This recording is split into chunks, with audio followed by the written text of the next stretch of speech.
Do you know the number one symptom I hear from my patients? It's low energy and fatigue. So many people wake up tired no matter how long they sleep. If you feel foggy, tired all day, have midday crashes, or can't seem to get the energy to do anything, that's not normal. Today I'm going to walk you through the top 10 daily habits most people are doing that are keeping energy stuck on low, and what you can start doing today to get your energy and motivation back. Let's start by saying that none of this is a moral judgment or a personal affront to your daily habits or the things that you love. Life is short, you do you. Enjoy the things that bring you pleasure. I'm here to explain from a physiological perspective how these things are impacting energy in the human body. That's all.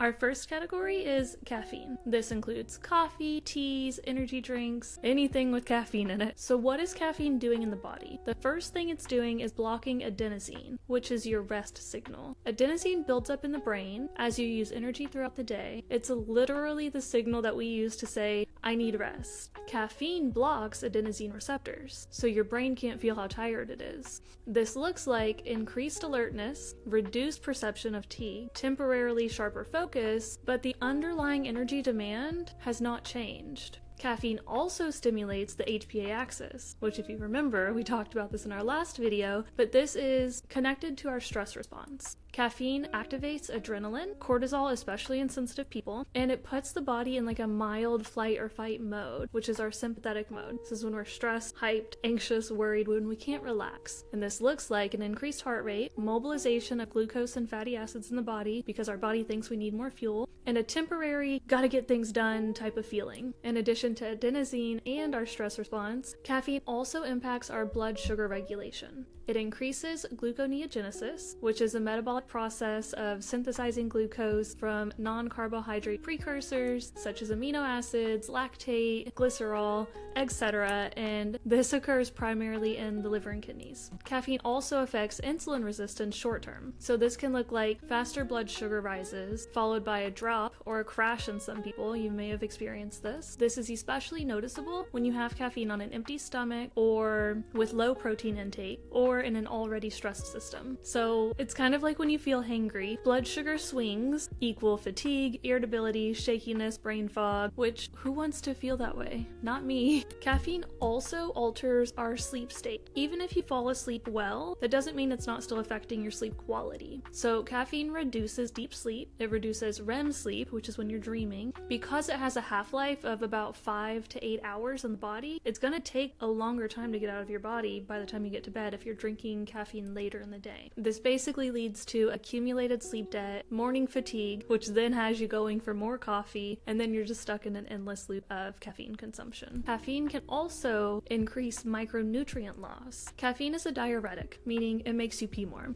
And it also contains tannins and polyphenols, which bind to micronutrients, making you absorb less of them. There's even a study to say that coffee within 1 hour of a meal can reduce iron absorption from 40 to 70%. This definitely matters for menstruating women, athletes, and anyone with low ferritin. And just like we talked about in our last point with stress response requires more micronutrients. So if you have stress and then the caffeine, you're taking a toll on your micronutrient status with both of those together. So it's all cumulative here, and I think that's really important to note. And lastly, in regard to micronutrients, caffeine speeds up GI transit time. So you might know this is like having to go poop after you drink coffee. It's increasing gastric acid secretion and intestinal motility, so it's making everything move faster. And this is helpful sometimes. Some people enjoy this effect, but faster transit time equals less time for nutrients to be absorbed, especially if the gut function is already compromised. Over time, all of this can impair mitochondrial function, thyroid hormone synthesis, and neurotransmitter synthesis. This results in chronic fatigue, even with daily caffeine use. Okay, so I just mentioned thyroid hormone conversion issues with caffeine, so let's talk about it. In some people, caffeine can increase cortisol, which suppresses TSH signaling. It can interfere with thyroid medication absorption if it's taken too close together, and it can worsen anxiety and palpitations. Overall, this is why caffeine feels really good at first, but over time, it's actually less effective because you need more of it. And you need more of it because your body adapts to the adenosine receptors being dysregulated, the stress hormones being blunted, and the mitochondria remaining unsupported. Coffee is not evil. I love coffee. coffee personally. A cup of black single origin coffee is so good. And for me personally, I can't drink coffee every day. So it's about knowing what is best for your body and your routine. But overall, coffee can be really helpful if iron and ferritin levels are adequate, your thyroid function is optimal, your blood sugar is stable, you've got really solid sleep, and you're not really drinking it like with your meals, but after your meals, and you're having 1 to 2 cups per day. But if coffee is required to function, that's information, right? It's not failure, it's just telling you something about your body. It may be signaling low iron or ferritin, poor thyroid signaling, chronic stress, sleep debt, or gut or nutrient issues. Coffee can mask fatigue, mobilize stress hormones, and it borrows energy from tomorrow. Remember, true energy comes from mitochondrial health, nutrient sufficiency, hormonal balance, and nervous system resilience, not coffee alone.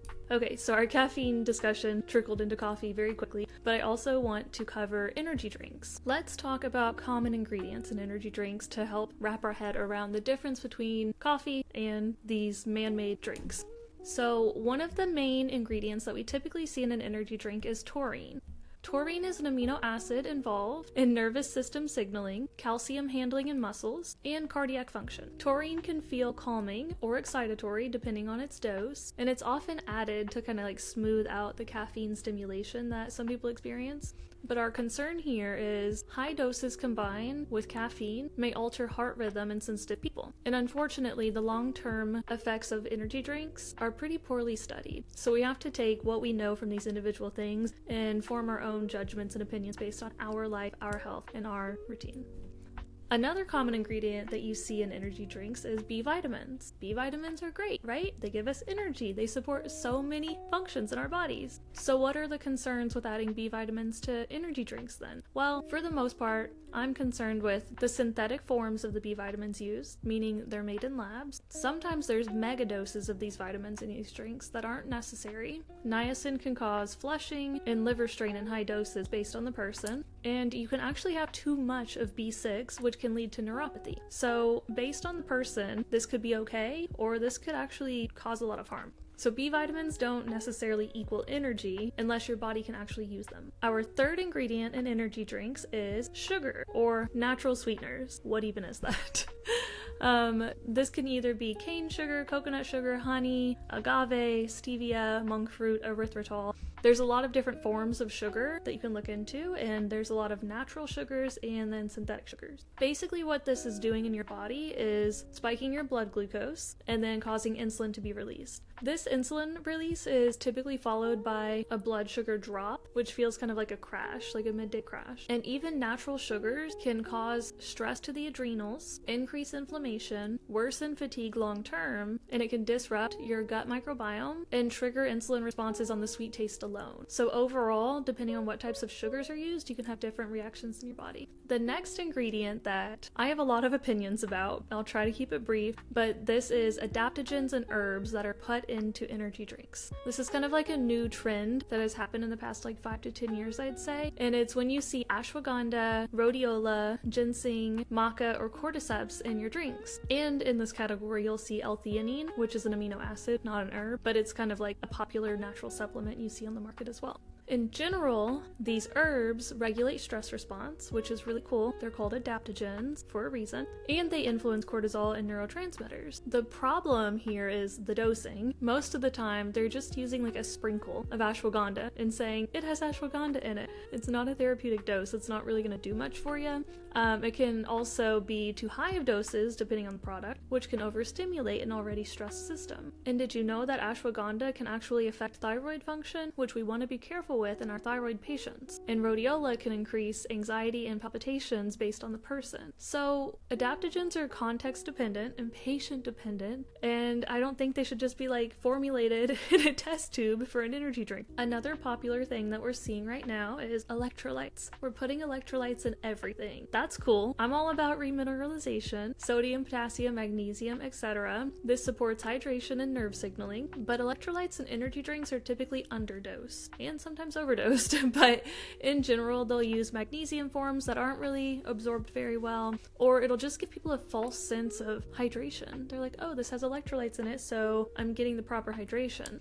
I would be very weary about the sourcing of all of these ingredients and why they're being used at mass in energy drinks. So as an overview, energy drinks activate the sympathetic nervous system, increase stress hormones, mask fatigue signals, which we don't want to do when we're feeling extra tired or fatigued, and it basically borrows energy from the future. We're increasing nutrient demand without restoring them properly, and this is stimulation, not restoration. My top health concerns regarding caffeine and energy drinks include cardiovascular strain, so increased heart rate, blood pressure spikes, palpitations, arrhythmia risk, sleep disruption because it reduces deep sleep and REM sleep, circadian rhythm disruption because it creates the need for more and more caffeine, and the blood sugar dysregulation portion. We see spikes and crashes all day long. You drink more, you crash, you drink more. This worsens fatigue, this worsens your mood, it increases your cravings, and it increases insulin resistance over time, which we definitely don't want. Like I said earlier, true energy comes from stable blood sugar, adequate micronutrients, mitochondrial health, nervous system regulation, and good quality deep sleep, not from pretty cans or sugary lattes. Our second habit that I want to talk about is alcohol and cannabis. I will so lovingly call these downers, even though a lot of people won't agree with me. We'll start with alcohol. So alcohol is a central nervous system depressant, meaning its biggest energy hit happens after it wears off. What alcohol does is basically hijack liver function. So alcohol is metabolized in the liver using NAD+, but NAD+ is also required for mitochondrial ATP production, fat metabolism, and blood sugar stability. So when alcohol is present, the liver has to stop what it's doing in order to detox alcohol first. And this basically results in a cellular energy shortage. Alcohol also disrupts blood sugar. So it initially raises blood sugar, and then it causes a reactive hypoglycemia hours later. This can look like sudden fatigue, shakiness, anxiety, and middle of the night waking. And this is why you sometimes feel exhausted the next day after you drink. Alcohol also depletes micronutrients like magnesium, B vitamins, zinc, and potassium. And these micronutrients are a non-negotiable for energy metabolism. Alcohol fragments sleep architecture, so even one drink can suppress REM sleep, increase nighttime cortisol, increase your heart rate overnight, so even though you're unconscious, you're not restoring. And then cannabis, because it is legal in a lot of states now and countries, it's important for me to talk about this because it is plant medicine. It's a plant from the earth, and depending on how it's grown can impact how you're receiving it, right? So mass-produced, chemically sprayed cannabis is always a no in my book, but in general, the constituents in the plant are still acting on the body physiologically. So in general, cannabis can dampen mitochondrial function, it can blunt stress hormone signaling, it can alter sleep quality, it increases your appetite without improving nutrient density, also known as the munchies. And recent studies are showing that cannabis use has an impact on fertility for both men and women. So in general, with alcohol and cannabis, if something makes you feel relaxed but leaves you feeling depleted later, it's not restoring energy, it's borrowing it. Our third habit that I see very often with my patients is undereating, or what I like to call letting yourself get hangry. So when you go long stretches without eating or constantly eat too little for your body's needs, your body doesn't interpret that as willpower or discipline, it interprets it as stress, and stressed bodies don't generate abundant energy. What actually happens when you go all day without eating is your blood sugar becomes unstable, and without proper fuel, the brain senses danger and the body releases stress hormones. And this creates a temporary alertness, but it's not true energy. So you might feel wired but tired, irritable or hangry, anxious or shaky, focused but fragile, and eventually your system will crash. When this is happening, your body's going to eventually shift into conservation mode. So chronic underfueling tells the body food is unpredictable, we need to conserve. So it adapts by lowering your resting metabolic rate, reducing thyroid hormone conversion, decreasing reproductive hormone signaling, and slowing digestion. We also see fat preservation here, and this is adaptive physiology, not failure personally. Hunger is a hormone conversation, not a willpower issue. So how do we know when we're hungry? There are three main hunger and energy hormones I want to talk about. The first one is ghrelin. So ghrelin signals hunger. It rises when you haven't eaten, and it should fall after a balanced meal. Chronic undereating can blunt ghrelin signaling, so people stop feeling hungry even when they need food. Then we have leptin, which is our satiety hormone. It informs the brain whether the body has enough fuel or not. Low intake leads to low leptin, and then the brain thinks we're not safe. Shut things down. So then we have low energy, we're cold, we have low libido, and poor sleep. And then lastly is insulin, which a lot of people are familiar with, but basically this is what helps shuttle glucose into cells. And it's also required for thyroid hormone activation and ovulation. Skipping meals can increase insulin spikes later, worsen energy crashes, and increase cravings at night. So hunger and stress equals a false signal loop, right? If someone drinks coffee instead of eating, pushes through hunger all day, is already stressed, and then cortisol replaces hunger cues, they might say, I'm just not hungry all day. But in reality, we are hungry, our signals are just crossed, and it's not a lack of discipline, it's just misread biology. In long term, this can look like fatigue that is persistent, cold intolerance, hair shedding or hair loss, menstrual cycle that becomes irregular or disappears completely, exercise tolerance drops, your mood flattens or anxiety rises, and you have weight issues. And this is often mislabeled as burnout or depression or just getting older, and what's actually happening is we're having a fuel insufficiency. Feeling hungry is a biological request, and it's something that we need to learn how to tune into. It's about eating enough for yourself often enough and listening to your body. So some supportive things you can do here is eat within 60 to 90 minutes of waking up. Don't go more than 4 to 5 hours without food. Prioritize protein, carbohydrates, and fats together, and start noticing your mood, your body temperature, and your focus, not just calories in and calories out. Take note of where your energy improves based on what you eat and where you feel drained based on what you eat. Our fourth habit is also food related, which I'm calling nutritional chaos, but basically I want to talk about how what you eat impacts your energy. So we just talked about under eating, now we're talking about what we're eating. So this can include fast food, sugar, convenience, eating on the go, nutrient absorption issues like we've talked about, special diets like raw vegan or carnivore or paleo or keto, all the things. First and foremost, low protein and micronutrients. When we're not eating enough protein, neurotransmitter synthesis slows down, and then we experience low dopamine and serotonin, and that can lead to brain fog and low motivation. We also see a decrease in hormone production, like thyroid hormones, cortisol regulation, and our sex hormones, and muscle repair and brain function are also slowed down. So we have slower recovery and mental fatigue. You want to make sure you're eating enough protein for your body based on your needs. So there's a lot of talk right now about high protein, eat all the protein. But what you really need to be doing is taking a personalized, individual approach to your health. The next item is fast food, sugar, and convenience foods. So these are highly convenient, but at a cost. Highly processed foods are calorie rich, but nutrient poor. So with these foods, we see blood sugar spikes, insulin surges, and then a rapid drop in blood glucose, which leads to fatigue and irritability. High refined carbohydrates can lead to chronic low-grade inflammation, which can also suppress mitochondrial function, and a lack of fiber and phytonutrients leads to gut dysbiosis, less nutrient absorption, and then we have less raw material for our energy production in our bodies. This can look like unstable energy that's high and low, reduced stamina, brain fog, and low motivation. And then we have eating on the go, which has totally become a thing in the last, let's say, 70 years, since like the 1950s. While this has been very convenient for families and busy people, what this has led to is us ignoring our rest and digest mode. This includes eating while watching TV or multitasking and not really sitting and being present with our meal. Parasympathetic nervous system is required for proper digestion. It's literally called rest and digest for a reason. Eating while stressed or rushing around activates the sympathetic nervous system. This means that blood is diverted away from the gut, which slows digestion, stomach acid and digestive enzyme production is suppressed, which then leads to incomplete nutrient breakdown and absorption, and then we have an increase in cortisol, which promotes fat storage, glucose swings, and thyroid suppression. It's very chaotic in there.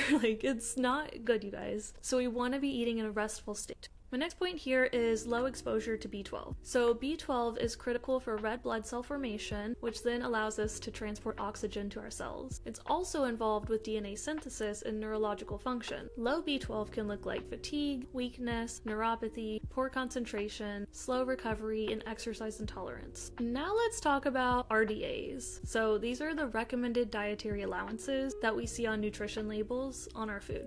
An RDA is the minimum intake to prevent overt deficiency. Just like how we talked about with standard labs and optimal labs in our last video, same goes here. We're working with the suboptimal minimum versus the optimal healthy intake levels. So we'll use our iron example, right? The iron RDA is about 18 milligrams per day for women, which is said to prevent anemia, but optimal energy and oxygen transport may require ferritin levels that are much higher than that. So basically, if we're only aiming for the RDA, we're just hitting baseline, and we're not reaching that next level of optimal function. Your labs may look normal, but you can still feel tired, have brain fog, and feel weak. Our fifth habit is over-supplementing or looking for quick fix energy hacks. What I see here is people chase energy fixes with supplements without checking their labs. So many people will take iron, B vitamins, magnesium, and other energizing supplements and herbs without checking their baseline or understanding how much they actually need and for how long. With iron, too much can cause oxidative stress, which can lead to free radical formation, damage our mitochondria, and paradoxically lower energy. With B vitamins, which are usually safe because we pee most of them out that we don't need, high doses can actually mask deficiencies in other nutrients or disrupt methylation balance. And like I mentioned earlier, you can have too much of B6, so it depends on the vitamin, right? And then an excess of magnesium, zinc, or selenium can cause nausea, diarrhea, and interfere with absorption of other nutrients. The intention behind supplementing can be good, but what's actually happening physiologically can actually do more harm if we're not aware of what our baseline levels are. And with over-supplementing, there's also the issue with stacking supplements. So what's your supplement stack is kind of like a trendy question to ask your friends in the wellness space,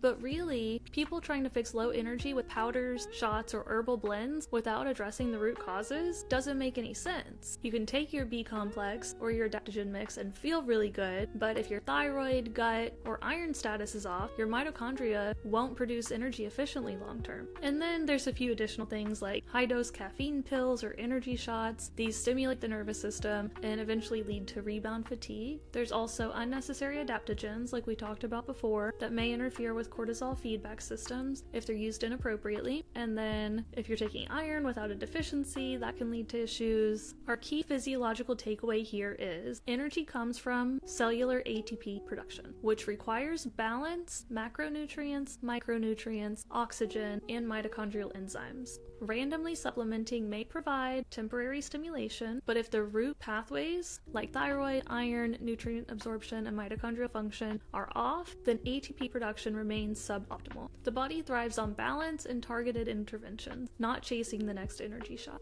Our sixth habit is movement deficiency. How does lack of movement lead to low energy? When blood flow slows down, less oxygen is delivered to mitochondria, and then ATP production stops. Nutrients are delivered to cells less efficiently, and then we have slower energy metabolism.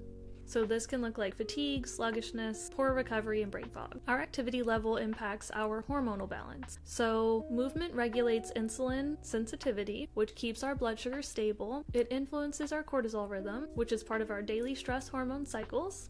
And it regulates thyroid hormone sensitivity, which affects basal metabolic rate.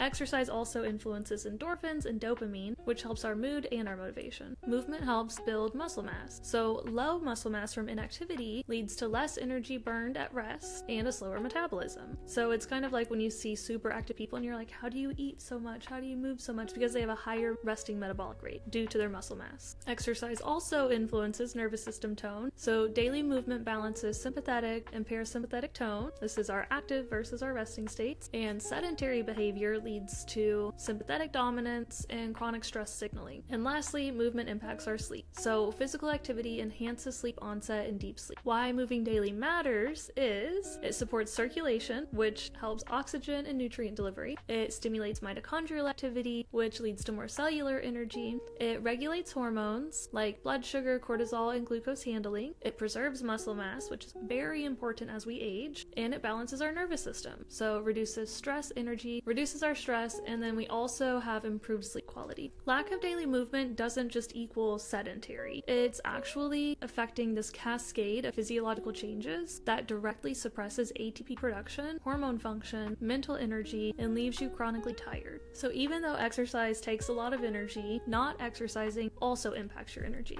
Habit number 7 is poor light pattern. What I mean by this is humans are diurnal creatures. We evolved to be awake during daylight and asleep during darkness. Our bodies rely on natural light cues to tell our biological systems when to wake, when to digest, when to rest, and when to repair. When modern life disrupts these cues, our energy suffers, even when we've had enough sleep. As a little reminder, our circadian rhythm is our body's 24-hour clock. It's regulated by the suprachiasmatic nucleus in the brain, and it tells our body when to produce hormones like cortisol, melatonin, and thyroid hormone activation. Light is the primary cue for synchronizing this clock. This is called entrainment. So in nature, the sunlight says, wake up, it's time to feel alert, it's time for metabolism and digestion to happen, and then darkness is supposed to signal time to wind down, release of melatonin, and it's time to repair and regenerate. But what has happened is we live in these houses with all of our artificial lighting, and our bodies can't quite tell what is day and what is night. What's happening physiologically is we're getting a lack of natural sunlight, which leads to insufficient circadian entrainment. We're also experiencing low vitamin D synthesis, which can lead to fatigue, muscle weakness, and low mood. We have reduced serotonin, which looks like low energy and motivation. We have disturbed cortisol rhythm, which looks like sluggish mornings where it's hard to get out of bed, and afternoon crashes. Humans are designed to move and be outside every day. Chronic indoor living has led to a subtle but persistent energy drain. Energy isn't just what you eat or whether you sleep enough, it's also about timing and quality of light, which is a direct signal to your body telling it whether to produce energy or rest.